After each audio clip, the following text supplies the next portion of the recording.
This is the general tutorial for managing your website with the 247 Designs Administrator backend.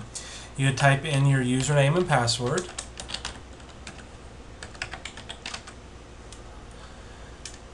And once you log in, you'll have different options up here. Some of these may or may not be here based upon the option that you actually choose. The first thing we'll look at is your site admin. This is your menus section. As you can see here, this has everything in it that is on the top menu, for instance, in your website. To see what your website looks like from this point, you can click Preview. And you'll see we got Home, we got the Studio and all the drop-down sessions and the drop-downs. And if you look right here, that's exactly what we have. You can reorder stuff. You can just click the buttons, or you can actually change the numbers here. You can also say, okay, I don't want this commercial gallery to show anymore, and we'll click on it right there, and now it's an X. And if you look under gallery, the commercial, it'll say you don't have that resource anymore. So there's many different things you can do. Next area that I will go into briefly is the pages. This is where you actually write your content. Easiest way, if you're going to create a lot of pages and you want to link them to an actual menu, is in your mass content. It's as easy as typing the title, some intro text, and choosing which section, which is always going to be content, and then telling you want to link to a menu, and you always want to choose main menu on this one. If you just want to create a new menu item along the top bar, you can just say top. If you wanted to do a drop down, for instance, say we're doing something new, a new page in the Studio category, just click Studio and it'll create a page underneath that Studio heading. And then as always, you click Save. The other part is the articles. This is where all the information that you've actually written is stored. We'll go ahead and look at weddings real quick here. As it says, this says information about our sessions and pricing if desired. We can go in here real quick and add an image. Choose weddings. We're going to choose the large images.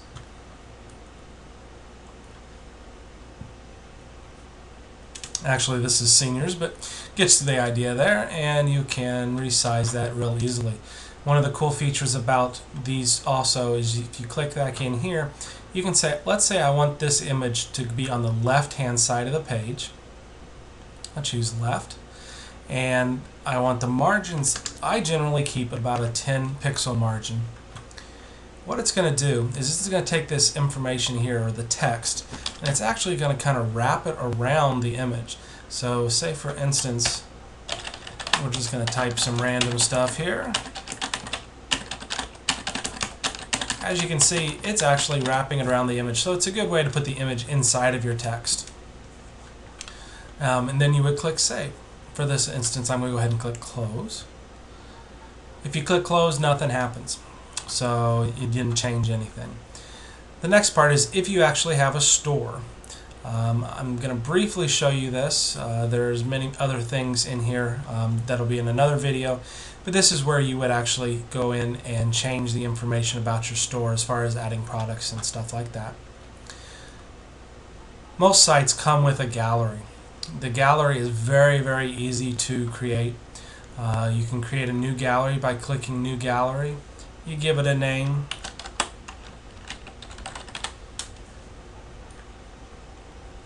You can write a description about it.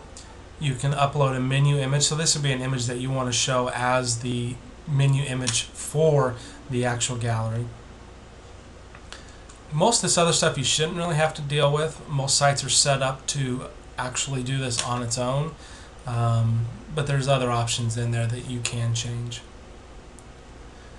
Once you've created a gallery, the next thing to do is just to manage them. You just go to Manage Photos, and you'll see in here, right now we have all the images in here. You can easily reorder these by clicking the up and down arrow keys, or by changing the numbers and clicking Save. You can also upload other images, so you can do them individually if you wanted. So you can go and click Browse and go to your hard drive and find the image you want. Or you can also upload a zip file of multiple images as long as they're not in a folder. So just when you're creating your zip drive, just select all the images and tell it you want to create an archive of that. And then when you upload, it'll upload all the images in there real easily. One of the cool things too is you can actually put the description of the image. So you could, if you're uploading a single image, you can put the description in here when you upload the file. If you forget to do that, just go under description and edit. And this is where you can put your information in there. Remember to always click save or cancel. That way it keeps you from getting locked out of that page. We'll go back to our main menu here. If you wanted to delete a whole category, delete. Same way when you on your manage photos, you can actually select multiple photos and go up here and click delete, and it will actually delete all those photos at once. The next portion we're going to go to is our events administration. I'm not going to go into real in-depth in here. The biggest thing that I'll show you is you can easily go in here and create a new event.